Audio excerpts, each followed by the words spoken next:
नमस्कार बंधुरा योर किचेने आपनादेर सबाइके स्वागत। आमार आजकेर रेसिपि काबली छोलार घुगनी। काबली छोलार घुगनी आपनि गरम गरम नान रुटी परोटा संगे परिवेशन करते पारेन। तबे चलुन देखे नेওয়া যাক आमार आजकेर रेसिपि काबली छोलार घुगनी किभाबे बानाते हय। निये नियेछि काबली छोला खूब भालो करे धुए परिष्कार करे एटा आमि प्राय 4 घंटार मतो जले भिजिए रेखेछिलाम। एबार एटा आमि निये नेब एकटा प्रेसार कुकारे।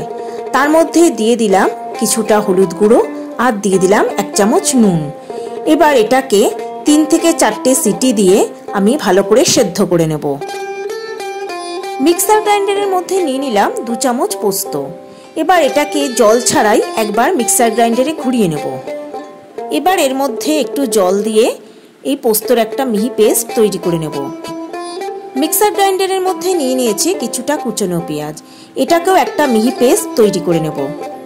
প্যানে দিয়ে দিলাম সরষের তেল, আপনারা সাদা তেলও ব্যবহার করতে পারেন। তেল গরম হতেই এর মধ্যে আমি দিয়ে দিলাম দুটো তেজপাতা আর দিলাম দুটো শুকনো লঙ্কা। তেজপাতা আর শুকনো লঙ্কাটাকে তেলের মধ্যে একটু ভেজে নিতে হবে। এবার এর মধ্যে দিয়ে দিলাম 1 চামচ গোটা সাদা জিরে। সাদা জিরে শুকনো লঙ্কা তেজপাতাকে একটু তেলের মধ্যে নেড়ে নিয়ে এর মধ্যে এবার দিয়ে দিলাম পেঁয়াজ বাটা। মিডিয়াম ফ্লেমে পেঁয়াজটাকেও খুব ভালো করে তেলের মধ্যে ভেজে নিতে হবে। আমি প্রায় 3 মিনিট পেঁয়াজটাকে ভেজে নিয়েছি। এবার এর মধ্যে আমি দিয়ে দেব কিছুটা কুচনো পেঁয়াজ আর দেব সামান্য নুন।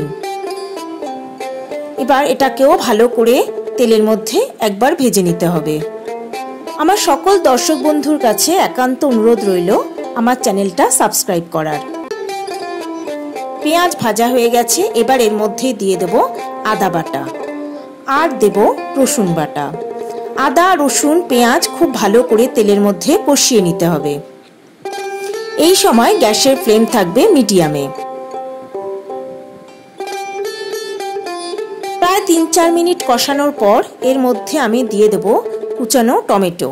টমেটোটা নরম না হওয়া পর্যন্ত ভেজে নিতে হবে।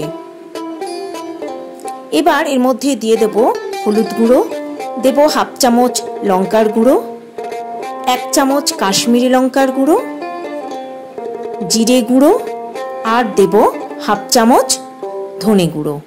এবার সমস্ত মশলাকে খুব ভালো করে কষিয়ে নিতে হবে। এই সময় গ্যাসের ফ্লেম থাকবে লোতে।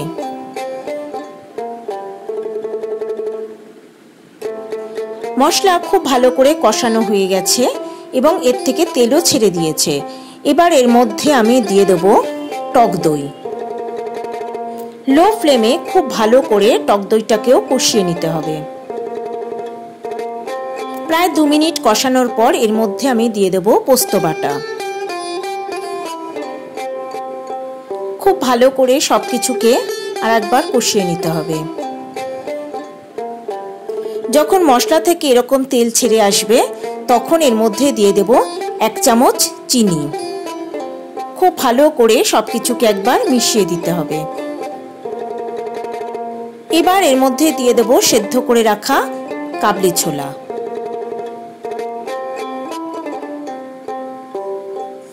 খুব ভালো করে সবকিছুকে একবার নেড়ে মিশিয়ে দেব। এবার এটাকে ঢাকা দিয়ে লো ফ্লেমে আমি 20 মিনিট রান্না হতে দেব। ফিরে এলাম 20 মিনিট পর।